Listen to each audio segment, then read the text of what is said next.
Alright, hey guys, welcome back to the channel. So today I'm back in the mountains. I'm in the English Lake District again, hoping for a snow camp. As you can see, it's been raining pretty much my entire 4.5 hour drive to get up here. Most of the snow is gone. There is still some up top, and that's where we're headed. I got here a little bit later than I usually do, about an hour later actually. As we're moving into winter now, it gets dark. Sunset today is around 3:49, so I have about an hour until sunset. So we got to get up there, find a spot to pitch, and then hopefully I get to set up the tent and the light. Let's get hiking.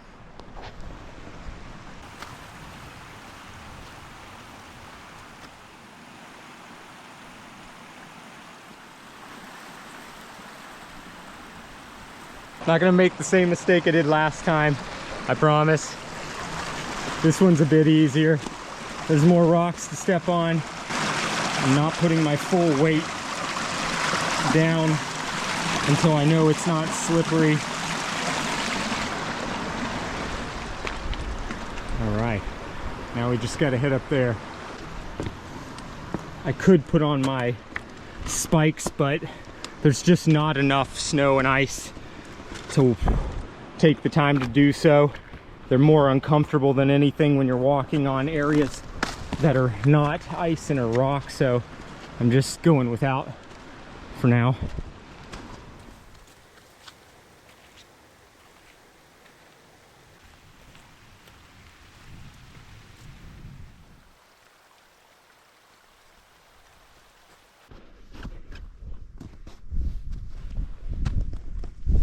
Starting to get a bit more snow and ice. Not exactly the snow camp I was hoping for, but at least it's not raining.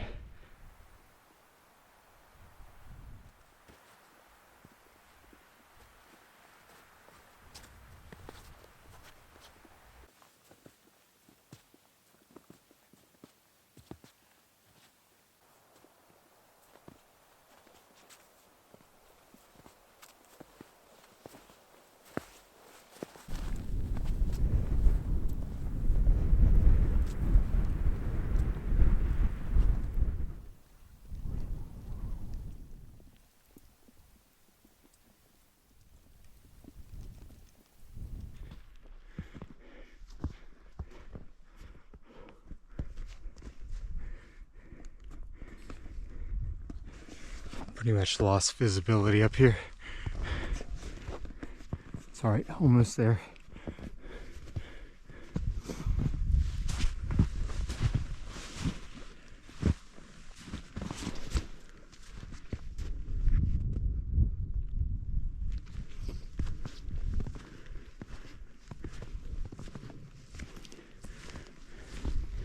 All right, home sweet home.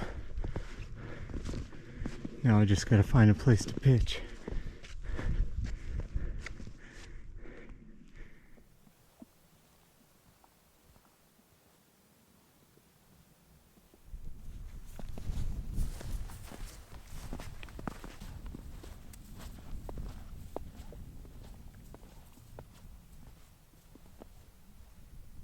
All right, this'll do.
bit of a mixed bag getting the stakes in.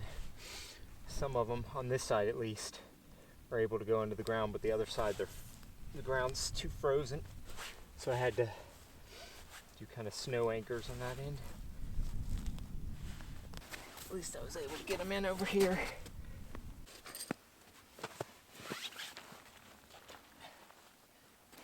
I kind of wish more companies would create toggles like this.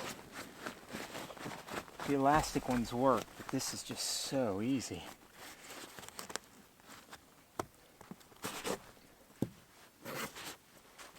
Holds it super secure.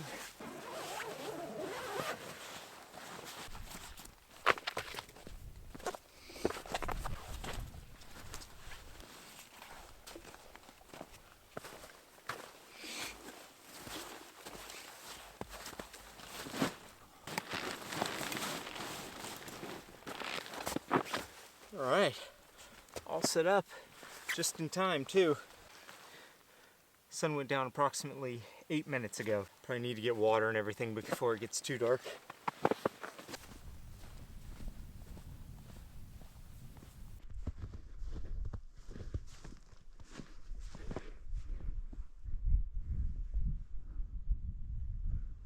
What a beautiful area.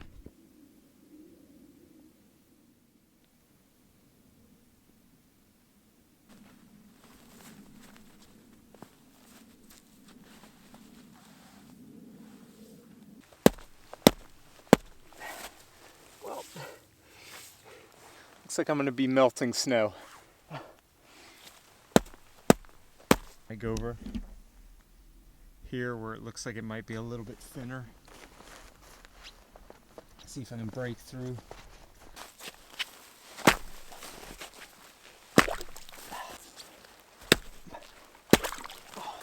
For those of you wondering why I'm going through the effort to break the ice to get water, it's just because boiling snow is no fun. It takes a while, it takes fuel. I just don't feel like doing it. That's why I'm making the effort to actually get to the water.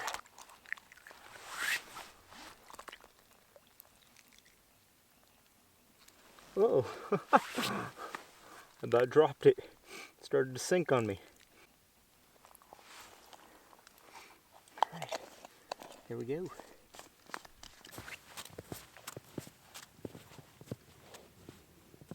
Almost forgot to give you a tour of the new tent. So this is the Nortent Vern 1 PC. So I recently got this. This is actually the second one that I got, and maybe I'll go into that a little bit later, but the first one I got had some quality issues that I was concerned with. But yeah, this one is absolutely perfect. It's a poly cotton fabric. So you can see it sounds like a drum. So it is a bit heavier, but there are some advantages to it, which again, I'll try to talk about a little bit later. I forgot to open up the vents. There's these two vents on both ends to kind of help. It is a single skin tent, but because it's a single skin tent, there's a ton of room actually inside. So I'll be able to put my sleeping mat here, my backpack in the back, as you can see there. So there's tons of space. The vestibule, you can either open this side or this side, which is nice. The wind was coming this way, so I'm leaving that side closed. Really cool tent. Excited to see how it does. I don't usually like single skin tents because of condensation, but the idea behind this poly cotton fabric, which is the same as my jacket and actually my trousers, poly cotton is very breathable and very, very weather resistant. This hopefully being weatherproof, we'll see. Pretty cool design. As you can see, the pull structure is also incredibly robust. So you have the cross pole here, and then you have two cross poles anchored. Should be great in the wind, even though there's not a breath of wind out here.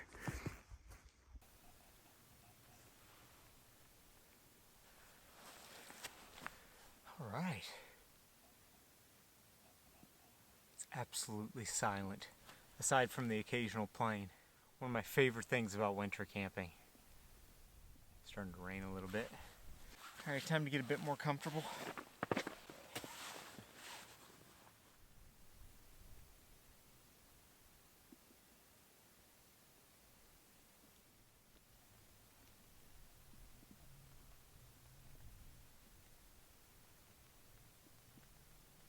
Wow, couldn't have asked for a better spot.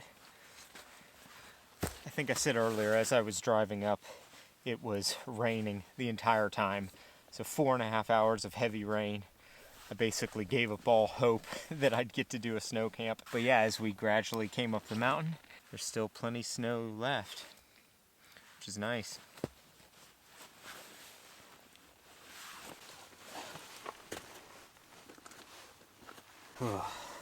Stinks it gets dark so early.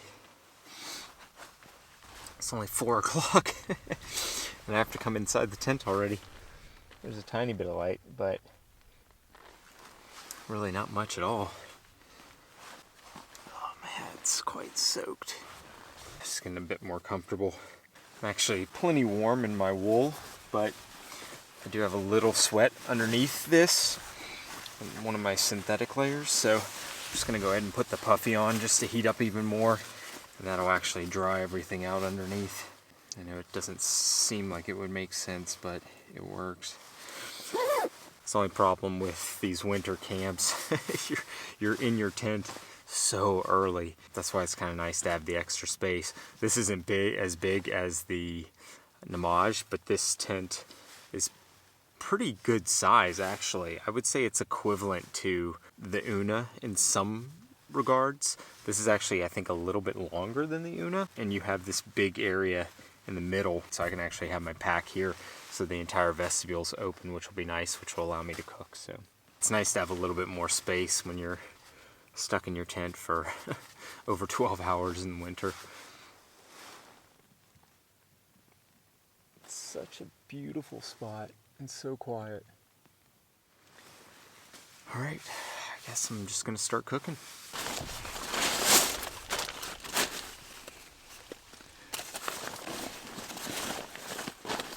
Message my wife real quick. I've had a few questions. What would I do in an emergency? I bring the Garmin Explorer Plus, I think it's called. I don't know. I got it a long time ago, but I believe they have a smaller version of this now.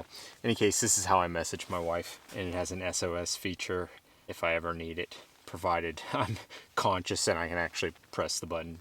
Super useful, especially getting in contact with your family, let them know you're okay. Actually sprinkling, so I'm gonna close this door just a little bit to give me a tiny bit more cover, because I do want to cook right here. Kind of a cool feature. So you can actually take this clip and half close the door. So yeah, that gives me a bit more, still enough air can come in, but it gives me a little bit more of an overhang, so I'll be able to cook without the food getting wet.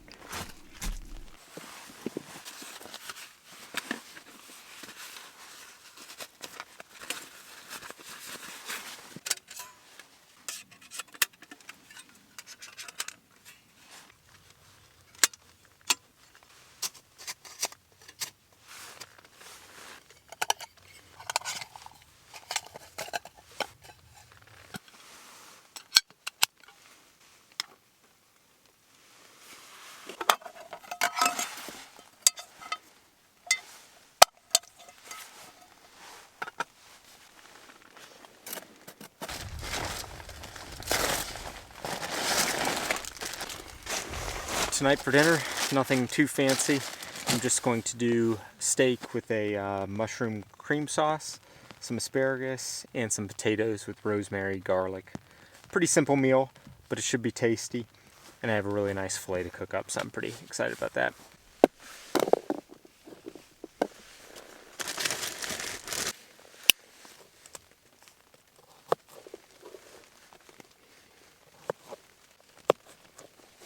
Because I'm just going to be cooking these in the skillet, I do have to get them fairly small, quarter them, just so I'm not having to cook them forever.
Nice thing about a titanium plate is you can easily heat up everything that got kind of cold.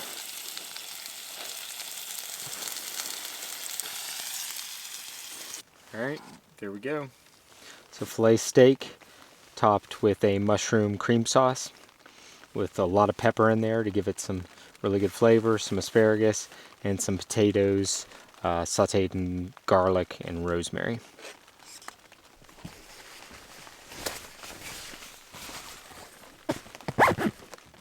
Pretty excited about this. Actually, I'll have to use my... It's the only problem with titanium plates. They are so hot that you really kind of have to put something underneath. In any case, as you can hear, the rain's been going steady. It's actually picked up just a little bit. This polycotton fabric, though, is doing great. It's, yeah, completely dry still. I've now zipped up the door to start warming it up in here now that I'm done cooking. To go with my meal, I did bring a beer, Lychee and Mango Hazy IPA. Cheers, guys. Now for my nice steak dinner. Oh, where's my fork? First bite.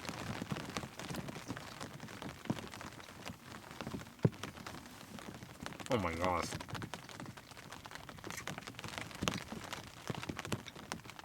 Combination of steak with the creamy mushroom sauce. So good. Especially when it's got that nice crust on the steak.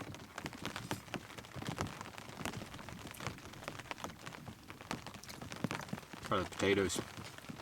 Oh yeah. All that rosemary. Oh my gosh. Okay. Well, I'm not gonna eat in front of you. I'm gonna go ahead, polish this off, and I'll get back with you in just a little bit.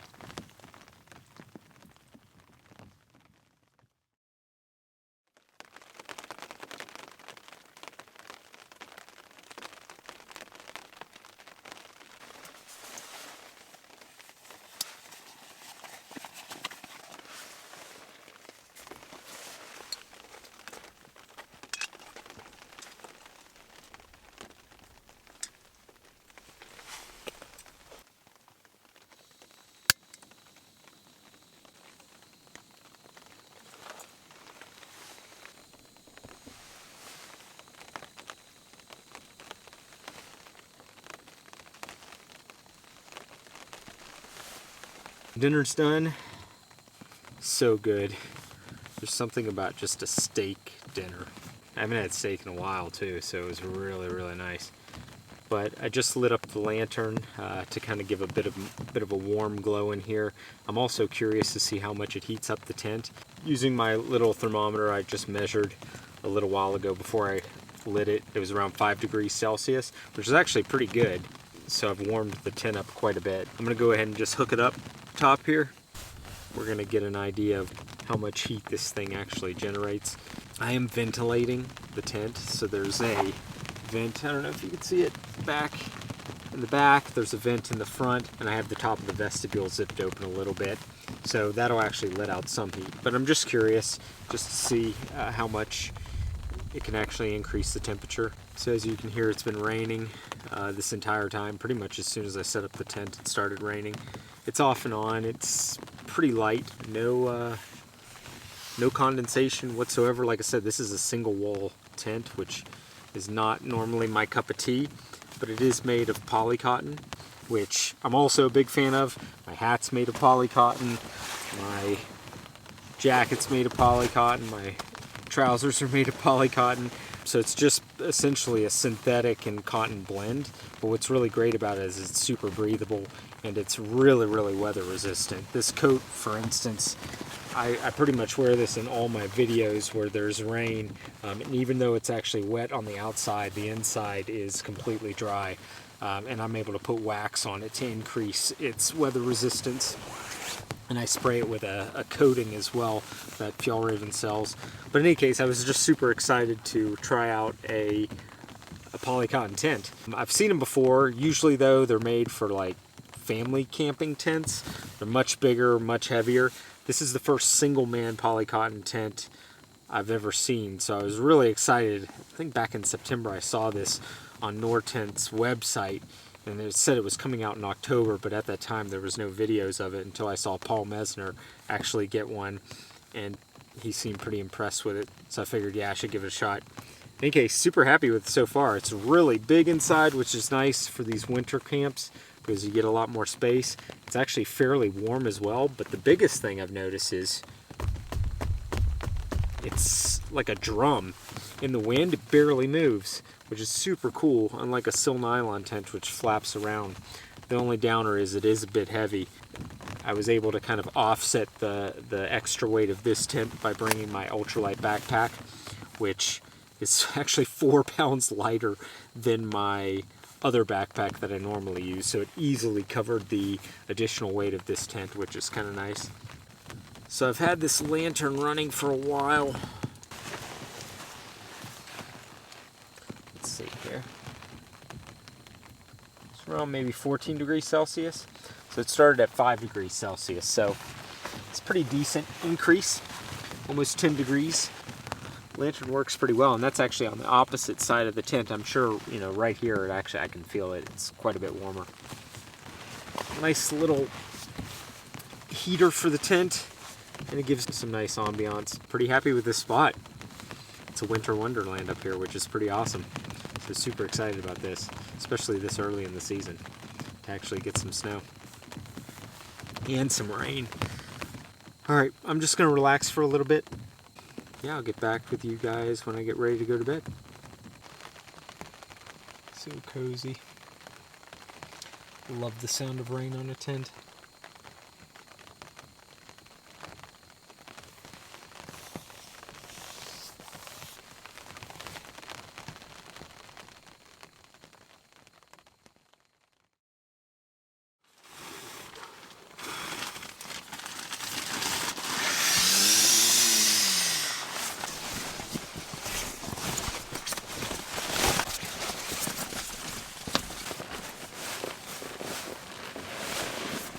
Bed's all set up.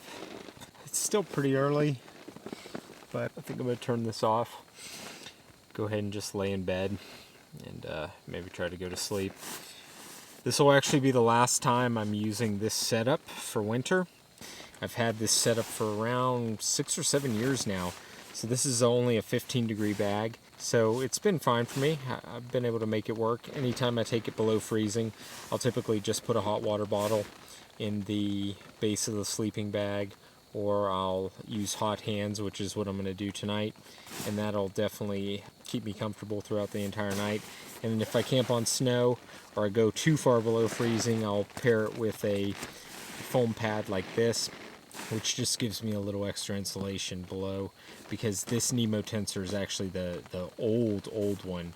I believe they updated the R value of the newer versions.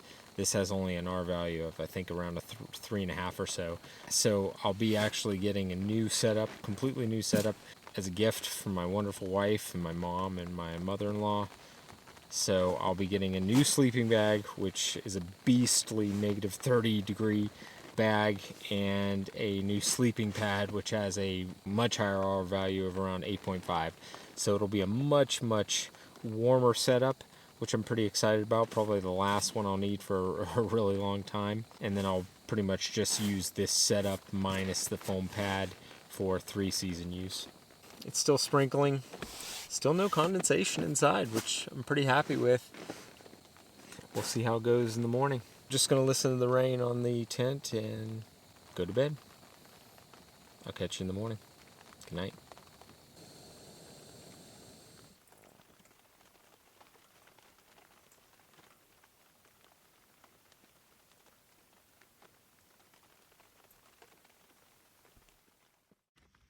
And this is why I don't use single skin tents. I brushed my head up against it at some point in the night when I was getting up to go pee. As you can see, it's now made it worse, so... Oh, and it just dripped on me again.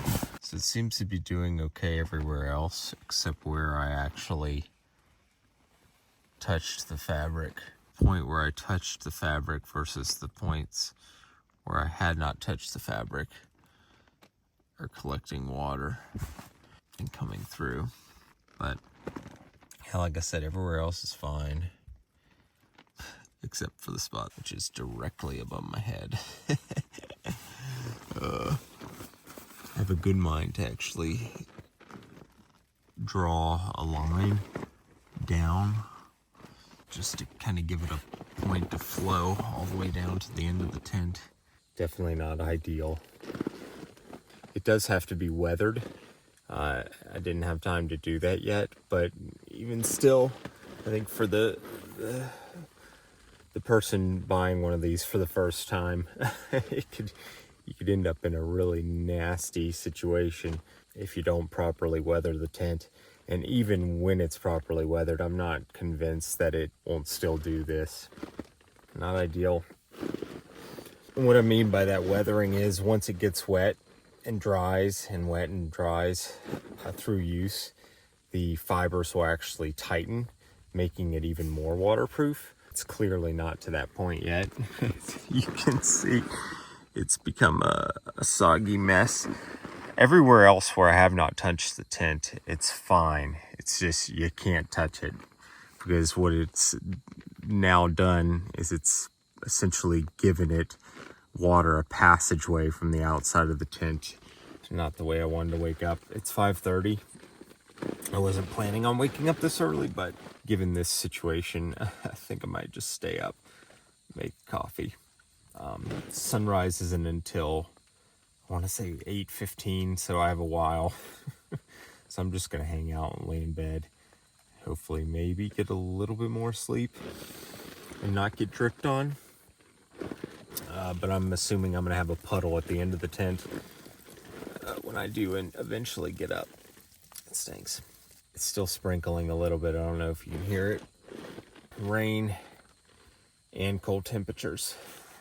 It's not the best combination, especially for condensation. But yeah, I think from now on I'll just stick with my Hillebergs, particularly if it's going to be raining.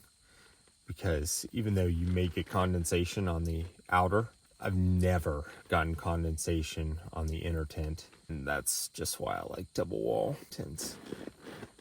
They're just more reliable. So I've just turned the lantern on, as you can see there, just to kind of warm it up in here since I'm not going to be going back to bed now. I might go ahead and make a tea. I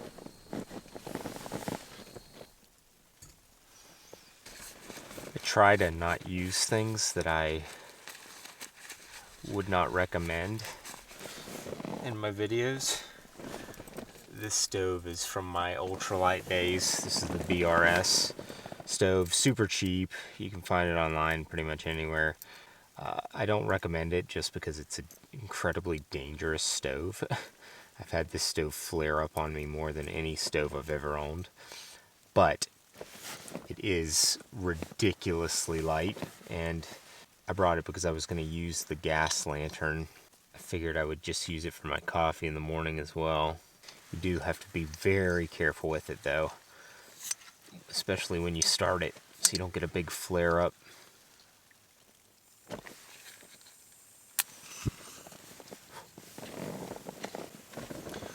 I also recommend, if you're going to use this stove, to run it at low for just a little bit and let the stove actually heat up before you crank it, because it does not have a regulator, and if you tip this canister it will flare up on you.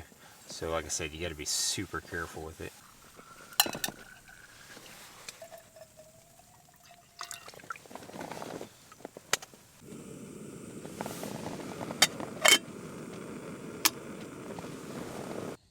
Oh yeah, that's a good look. I got my puffy on. Yeah, just the waiting game now. I just need enough light to get off this mountain.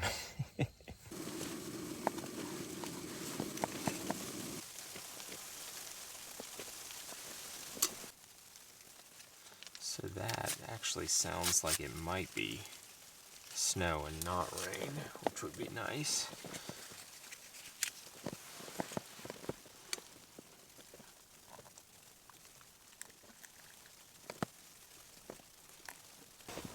This has been an eventful morning.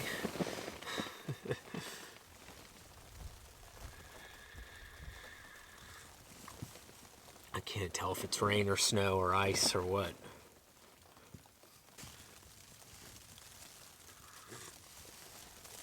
Alright, I'm going to enjoy this. I'll get back with you guys in a little bit.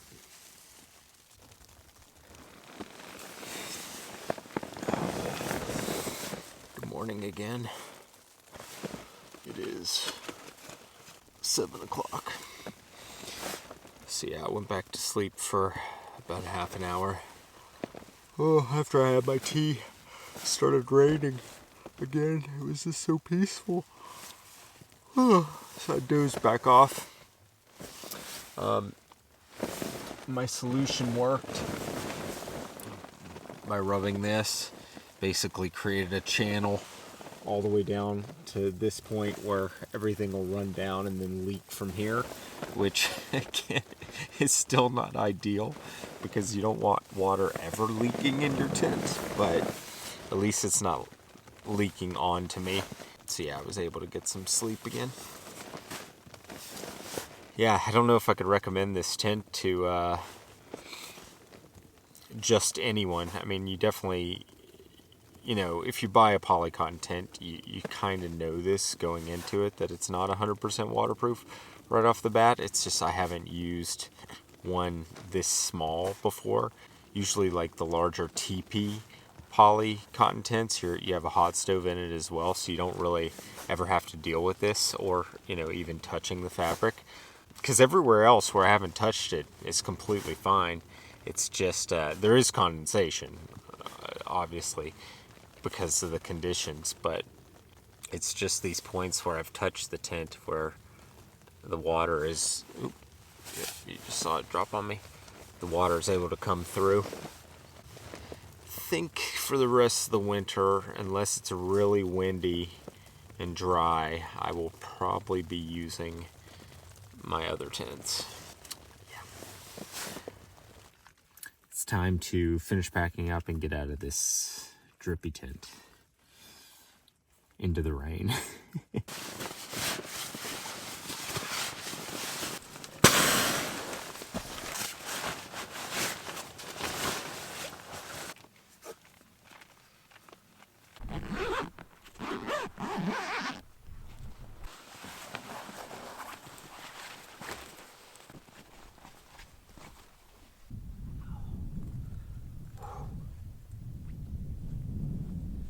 Definitely need the gloves this morning.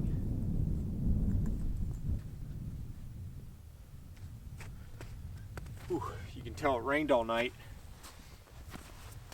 Take a look. It's still frozen, but all that ice that was covering the top is melted. So there's quite a bit that was on the ground.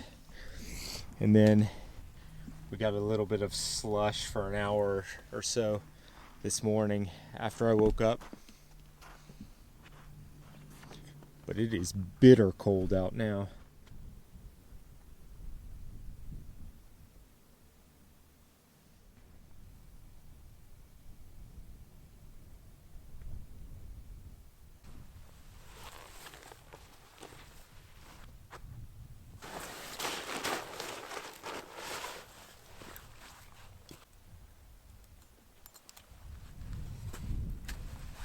We'll say, even though it's not quite waterproof yet, in the wind, this thing barely moves. This pole structure design, it's kind of like a cross between an Inon and a Hilleberg Solo. Yeah, it's pretty beastly.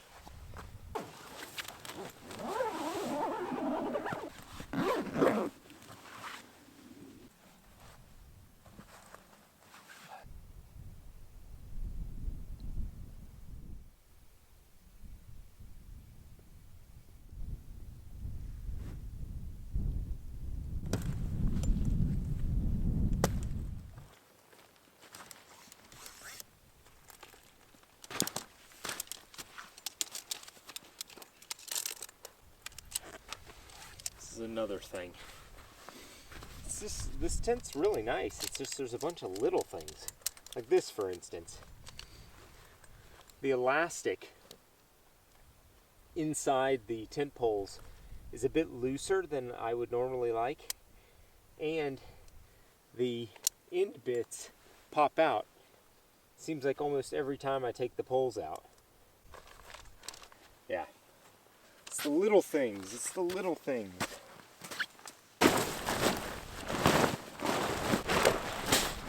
Whew. She feels heavy. She feels heavy.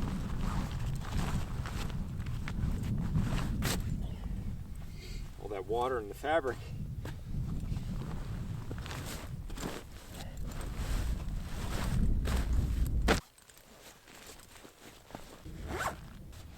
This is a nice compact package though.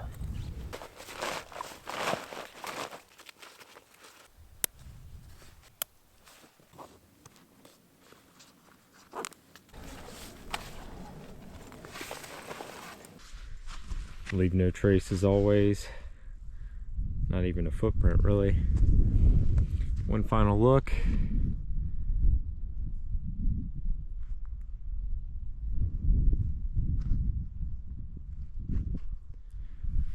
Definitely got some snow off in the distance there on that mountain.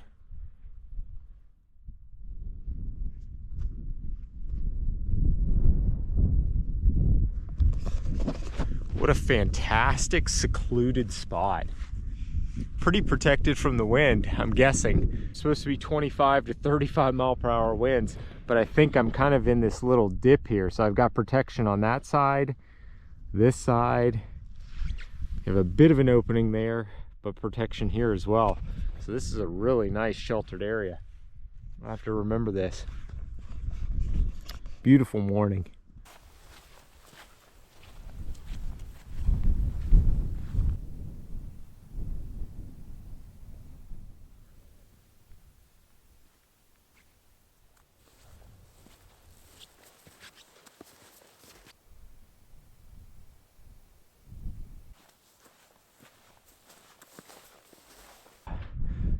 This sure is stunning.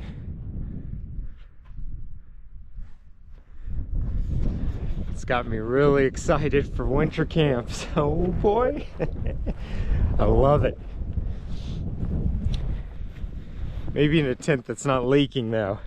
I am going to try to coat it in some Nikwax and do what I would do with other canvas or polycotton tents to try to waterproof it a bit more. Oh wow, not much in the valley here. So that's where we're headed, down there. This is kind of my backup plan, plan B for this camp. Originally I was planning to do a bigger hike, but this only is about 1.5 miles. It's just straight up the mountain. But because I only had about 1.5 hours once I parked to get up the mountain and find a spot, I picked plan B, but it worked out really well. I've never been to this spot, but I've had it on my list just because of its proximity to a place I could park. It ended up being absolutely gorgeous, and I made it just in time to set up the tent last night.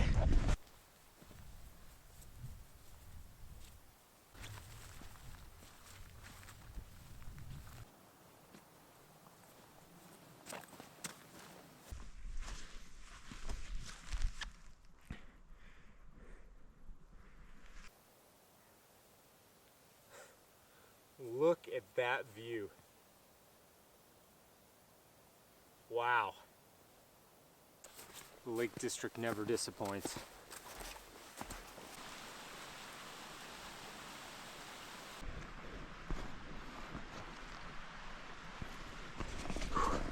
Almost back down. You can see a lot less snow today, that's for sure. We just came from up there. What a view. All right guys, I think I'm gonna put away the camera. Hopefully you liked the video. It was a fun camp. Perfect location. I'm super happy with the spot I picked, the fact that I got to see some snow. I got to listen to rain all night on the tent, which was awesome. Had a great meal. Yeah, all around a really great camp. So if you have any questions or comments, just leave them down below and I'll catch you on the next one. Please like, share, and get outside. Later.